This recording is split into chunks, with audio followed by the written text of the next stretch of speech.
Bueno, hago una breve presentación del trabajo y les pongo el vídeo. Nosotros lo que estudiamos, recuperamos un tema que ya estudiamos hace una década y es el desarrollo local, locales, a través del turismo minero en un espacio concreto, en una comarca concreta de la provincia de Huelva, en Andalucía. Es una comarca pequeña, 600 kilómetros cuadrados, pero es una de las zonas de producción de mineral más importantes del mundo. Y a partir de los años 80 entró en una grave crisis de la minería polimetálica, especialmente el cobre, la falta de competitividad, y a partir de ahí inició un proceso de progresivo de descapitalización del área y de patrimonialización del área, ¿no? A través de una fundación, un instrumento para la puesta en valor de los pasivos de la mina. Es muy interesante porque es un modelo similar al que se sigue desde los años 60 en la garganta de Iron Bridge en el Reino Unido o en el Museo de Bochum en Alemania.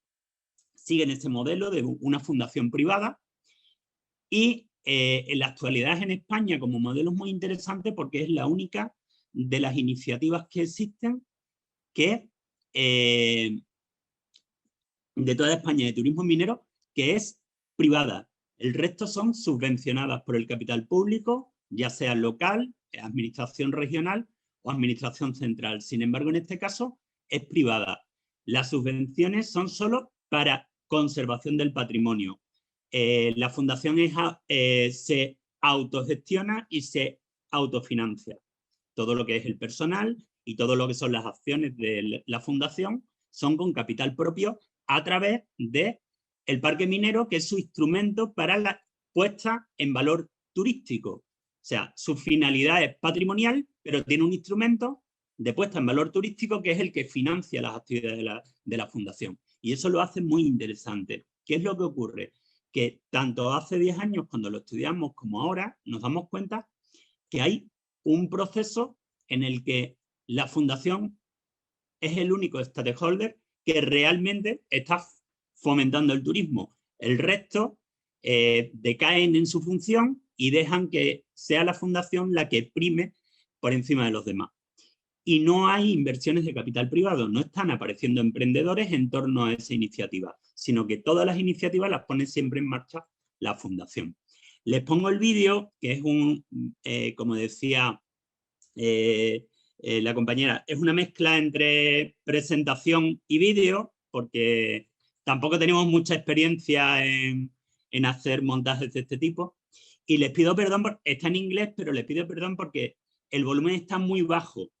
No hemos sido capaces de editarlo con mejor volumen. ¿De acuerdo? Está en la página web del Congreso y si quieren, pues luego aclaro las dudas que surjan sobre ello. ¿De acuerdo? También tenemos un texto extenso, si alguien lo quiere, pues se lo podemos dar después.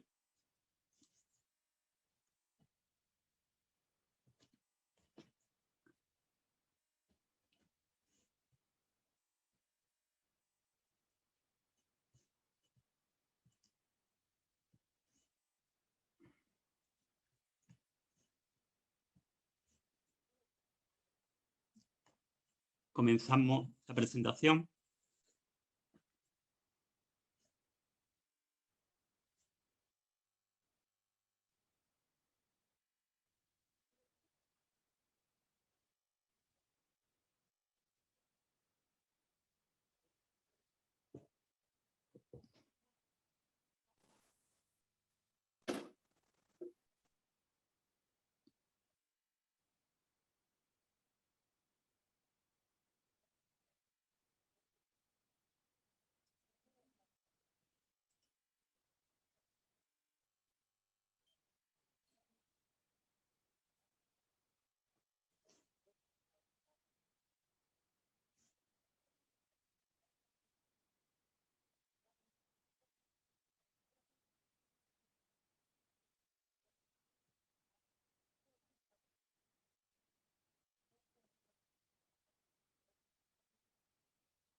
Forse possiamo mandare il video dalla pagina YouTube del congresso, che si sente anche l'audio.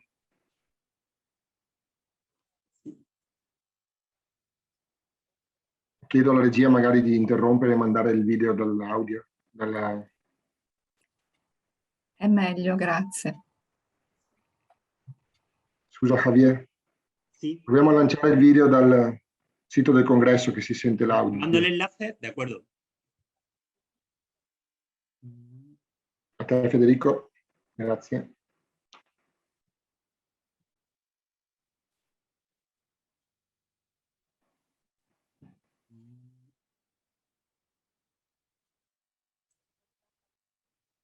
The Rio Tinto mining basin is located in the province of Huelva in Andalusia, Spain, in the southwest of the Iberian Peninsula.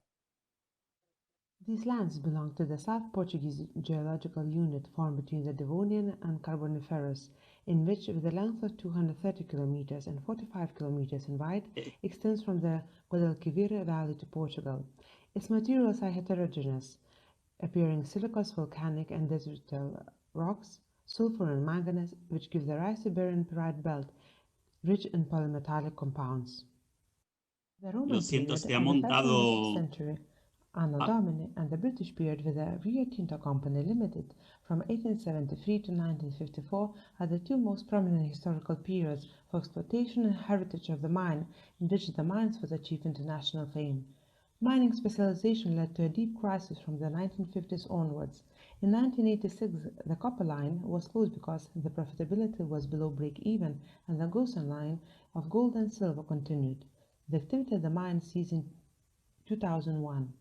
Since 2015, mining activity has restarted to the rise of copper profitability, with an activity that is expected to continue for the next 3 decades on one of the largest copper masses in the world.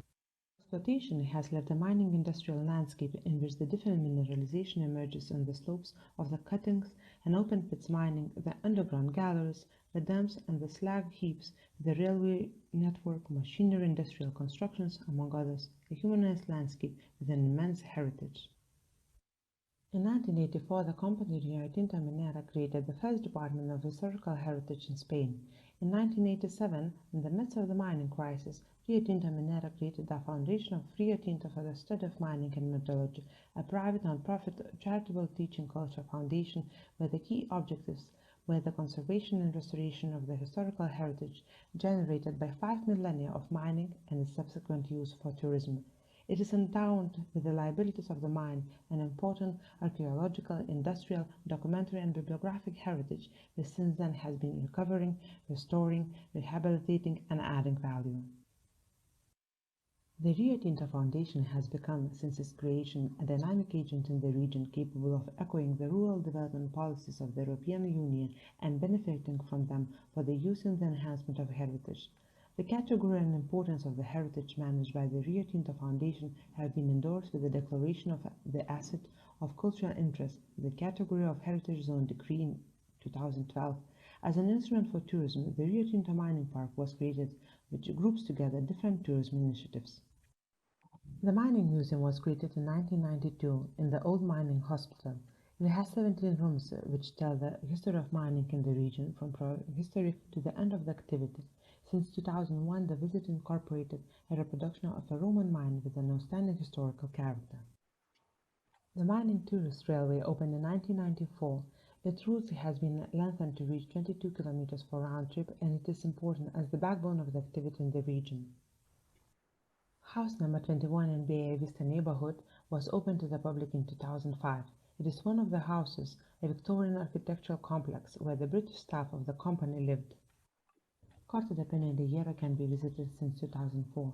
This open-pit mine is an important attraction which adds to the recovery of the Santa Maria Tunnel. In 2010, Corte de Pena de Hierro was declared a natural monument under the title Montera de Gozan, and since 2016, the Visitors Reception Center has been open to the public. Corte Antella is the largest open-pit mine in Europe. It was open to visitors between 1992 and 2004, and it has been reincorporated into the mining park in 2021. The mining landscape has been the motivation for the recording of national and international film, series, and advertising spots. The protected landscape of Rio Tinto since 2005 was also declared the asset of cultural interest in 2012. This is an area comprising the upper and middle sections of the river and its surroundings. One of the fundamental elements for the international knowledge of the destination has been the Project Marte, Mars Analog Rio Tinto experiment from NASA and the National Center for Astrobiology in 2003. Based on this, a new project has been designed and is being developed for the mining park, Mars on Earth. The mining park Rio Tinto, a self-financing establishment, is currently in use in an interpretive complex of the first magnitude with almost 100,000 visitors in 2019 and with a continued growth until the current specific circumstances. Despite the implementation of these initiatives, it does not correspond to a growth in the accommodation, catering or service companies offer. There are currently 24 accommodations with 354 beds in total. Nonetheless, only 2 of them with more than 50 beds each. The remaining accommodation represents the predominance of rural houses. On the other hand, the only open tourist information center is in the mining park, and there are no other tourist service companies in the area. From the point of view of patrimonial management and its enhancement, the role of the Rio Tinto Foundation is fundamental as it expands the cooperation relations with public, both regional and municipal administration, although there are times relationship competition from people, not institutions, and little planning outside the foundation. The Rio Tinto Foundation has presented more than 500 projects to different administrations. The recovery of movable and immovable heritage has been carried out by training and employment projects, including school workshop and trade houses, training more than 7,000 people. In the case of Rio Tinto Foundation, the direct employment generated is between 32 and 38 workers, mostly with the university and professional qualifications. However, employment in accommodation and restaurant companies is scarce mainly. The restart of mining activity by the Andalusia mining represents a change of scenery. It once again invigorates the region economically. A continuous change of the landscape, both changing and ephemeral, leads to emergency patrimonial interventions and the selection of the heritage to be conserved. The collaboration with the foundation is important and may have a positive impact on conservation. The main results of this research show that A. There are challenges of oversizing assets that make it difficult to fully value them. B. The role of Rio Tinto Foundation is fundamental in the process of patrimonialization and the value for tourism, with the creation of complementary products in the packages that allow overcoming the so-called rubber traffic tourism. C. Tourist attractions have been generated, yet business dynamics are scarce. D. The relations of cooperation and competition between stakeholders influence the processes and the existence of a single strategy. E. There is a change of scenery due to the reactivation of the mining activity. F.